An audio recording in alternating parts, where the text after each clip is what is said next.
Anyway, Trey Hodge, Dr. Trey Hodge. How are you, man? Doing great, man. Good, man. I appreciate you coming in here today and sitting down with us. Obviously, you've been here before. Yes. A little flashback to the bodybuilding seminar we had. When was it? April? Yeah, it was April. It was a few months, I know. Yeah. It was a while back. It was awesome. Like, huge turnout. First thing I've ever hosted. And I'd like to say you generated the crowd, man. Everybody in the upstate knows who you are, especially in the bodybuilding scene. So I want to hear, a little bit more about you. Your background, what got you into what you do today. Yeah. And let's hear it.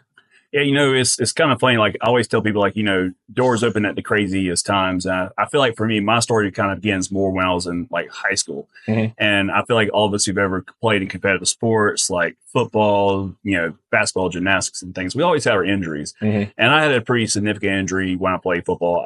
When I was actually playing, it was more when I was lifting in the weight room.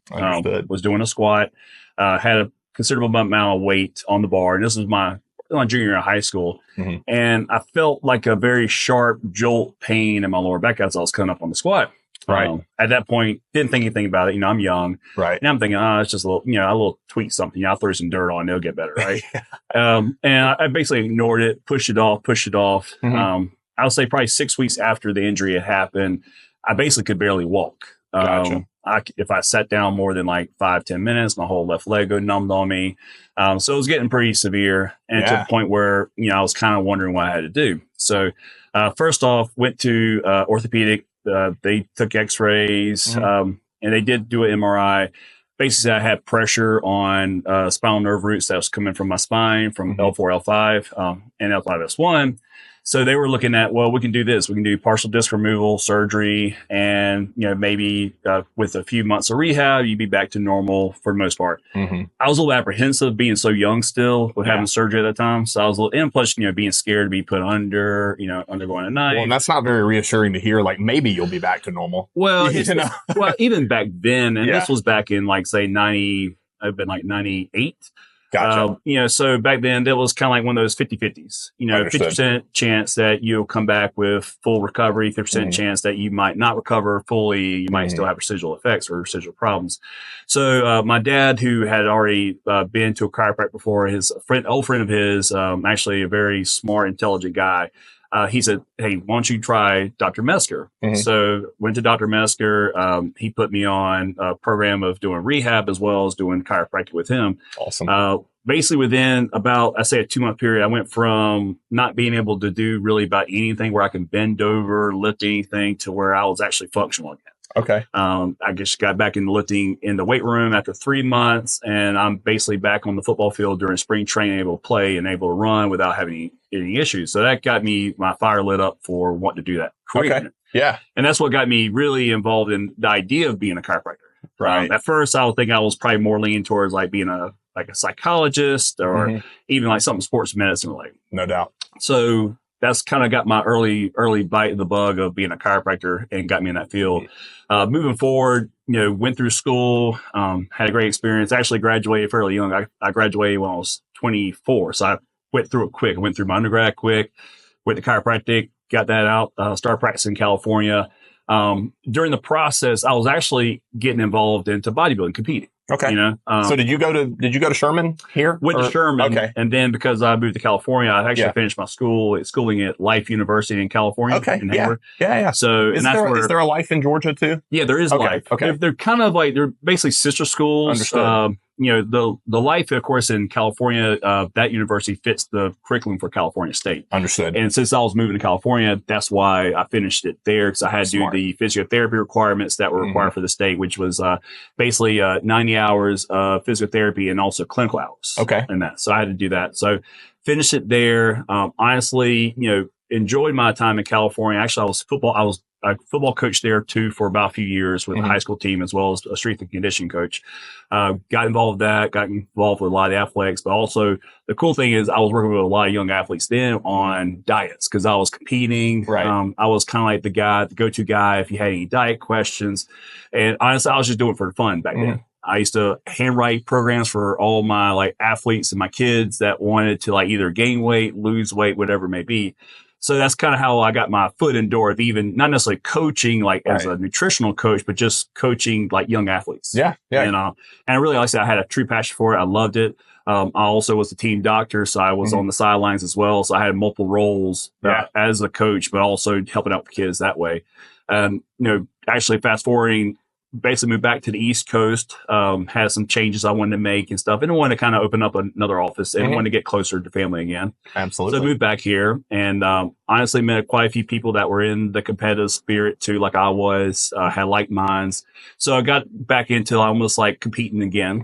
And honestly, at the same time, I started, without me actually pushed into it, just started coaching people. Yeah. And honestly, when I first started, I was just coaching friends, right? Helping out people with diets, helping out their training, typing out programs and stuff, not thinking of it as a career base, but just kind of just for fun. Yeah. Cause I enjoyed it. I enjoyed the idea of like seeing people like change their physiques, people actually gaining self-confidence of what they can do, especially when they can at least diet for a show or even put on some size that they've been trying to put on. So like I said, doing that, really took off more than I thought. I mean, honestly, went from probably training just a few people to, having a network of, maybe over 100 clients at one point. Wow. And then that's of course, a lot to handle while running a practice. And it was a lot. Cause honestly, whenever I started reaching higher numbers, that's when I put myself competing on the back burner. Understood. My last show was actually back in 2011 was my last competitive show. Okay. So I was, and that's when I started noticing my schedule started expanding. I was, seeing a lot of patients as far as in the office as well as working with a lot of clients, traveling more for shows. I think as a coach back then, I felt like I had to be at every show, especially local shows. So every weekend there was like either a show in South Carolina, North Carolina. There might have been a national show coming up I was going to. All these things I felt like I needed to be at. So, of course, I want to be present. So I would go to these shows, be a part of it. And like I said, just the network of it, to this day, I still enjoy and love both the aspects of coaching and chiropractic. I kind of do a little bit half and half nowadays, just for the simple fact, just because I like both fields. Both fields are very gratifying for me. A lot of synergy. Yes. I mean, they both go hand in hand a lot together. A lot of my patients happen to be chiropractic patients as well as clients and vice versa. Right. So it all works out. And then honestly, it's kind of one of those things for me. It's like, if I could see myself doing this for another 20, 30 years, I could definitely see myself doing it. It's definitely enjoying it. And especially even with the competitive history, like I've been seeing like a lot of my clients go through. I've had a lot of clients that have competed in the Olympia, the Arnold. I have a lot of people who have done strongman, powerlifting meets and stuff. I just love the competitive side of just competing itself. Coming from an athlete who competed in football, powerlifting as a young age, I've kind of gravitated to that with other people. I love that. I want to ask you, because I've heard a few chiropractors in my, just coming in contact with them periodically. Yeah.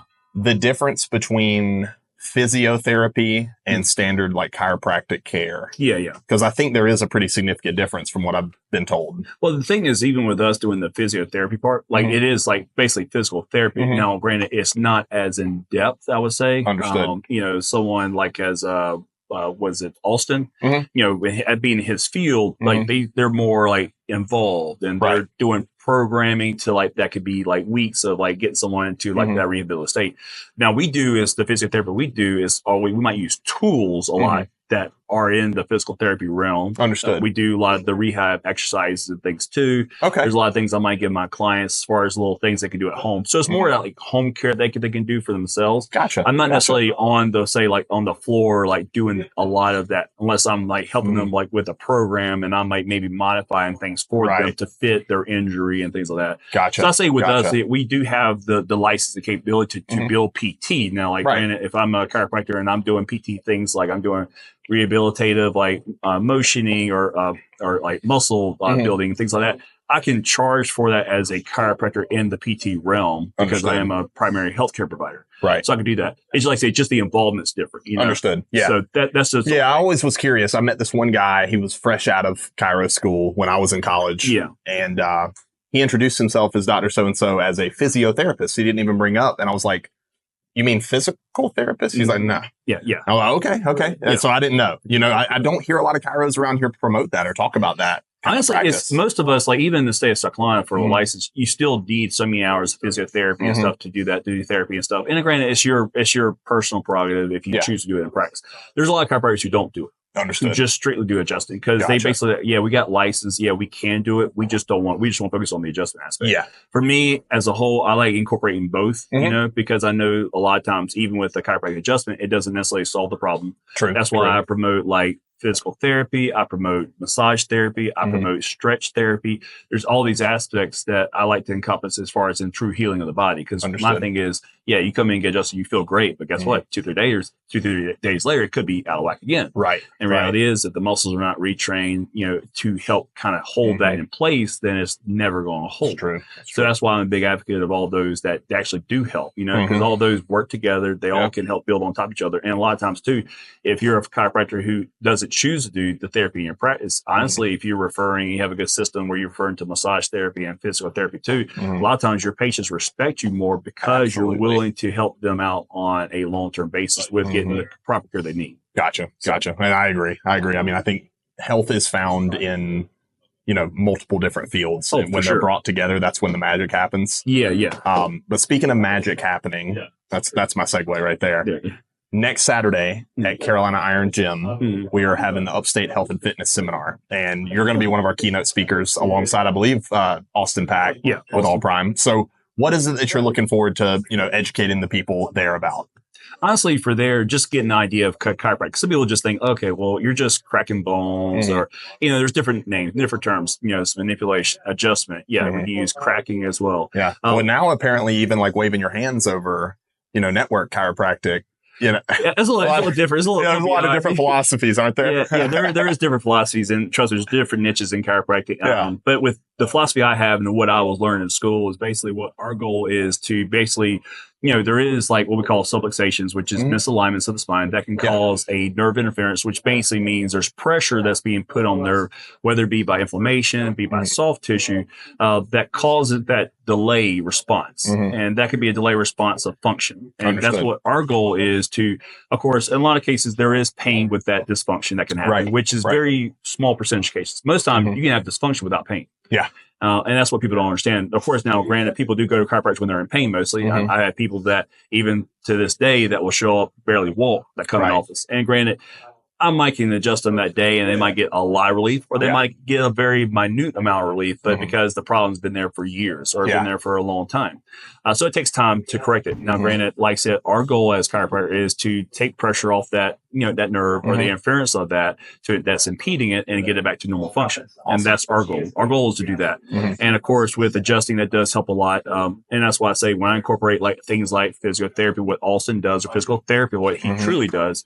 This is what I say is for long term. Sometimes that person who just can't get fixed or can't get right, or whose pain level might start at a 10, but it's finally down to a 3 and just can't get beyond that. Right. That's when, of course, somebody like Austin could come in and really help that, retrain that body, retrain that, the mind muscle connection of that body too, to where now they can go into almost to that zero realm of pain. But guess what? Now their body's stronger, it's more stable, and it's more functional, overall. Yeah. Yeah. And I can imagine too, you think, okay, it's one thing to get an adjustment to put it back where it needs to go. Yeah. But what if you've already established movement patterns for years and years and years to try to correct that pain? Yeah. It's almost like, you have an overdevelopment of either muscle tissue or like, motor pattern development almost that needs to be retrained along with it. Yeah. So that's going to be cool to see you guys up there together and kind of, bridge the gap a little bit. Yeah. I mean, I'm looking forward to it. I know like for him, he's got a plethora of knowledge of what he's seen, what he's been exposed to, as well as the cases I have been. I mean, I'm sure we both have seen like crazy cases and where it's almost like,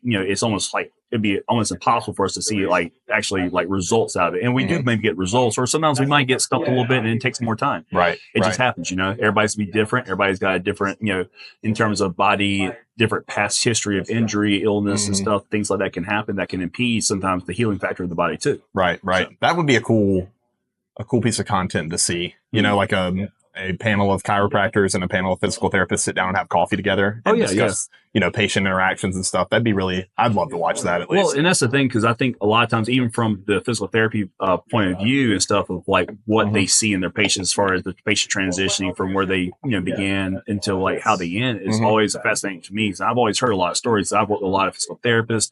I have a lot of friends that are physical therapists, and for what, I give them a lot of credit because they do endure a lot of tough cases, And those are cases that could cause some serious headaches for them. But yet when they can find the results, find the pattern that works, stuff, and get the patient healed, I think it's an amazing story. Yeah, no doubt, man. No doubt. Well, dude, hey, thank you for coming in and talking with me today. We're looking forward to seeing you Saturday, November 9th, Carolina Iron Gym. Be there by 11. Otherwise, Zeno's going to have your ass. That's a guarantee.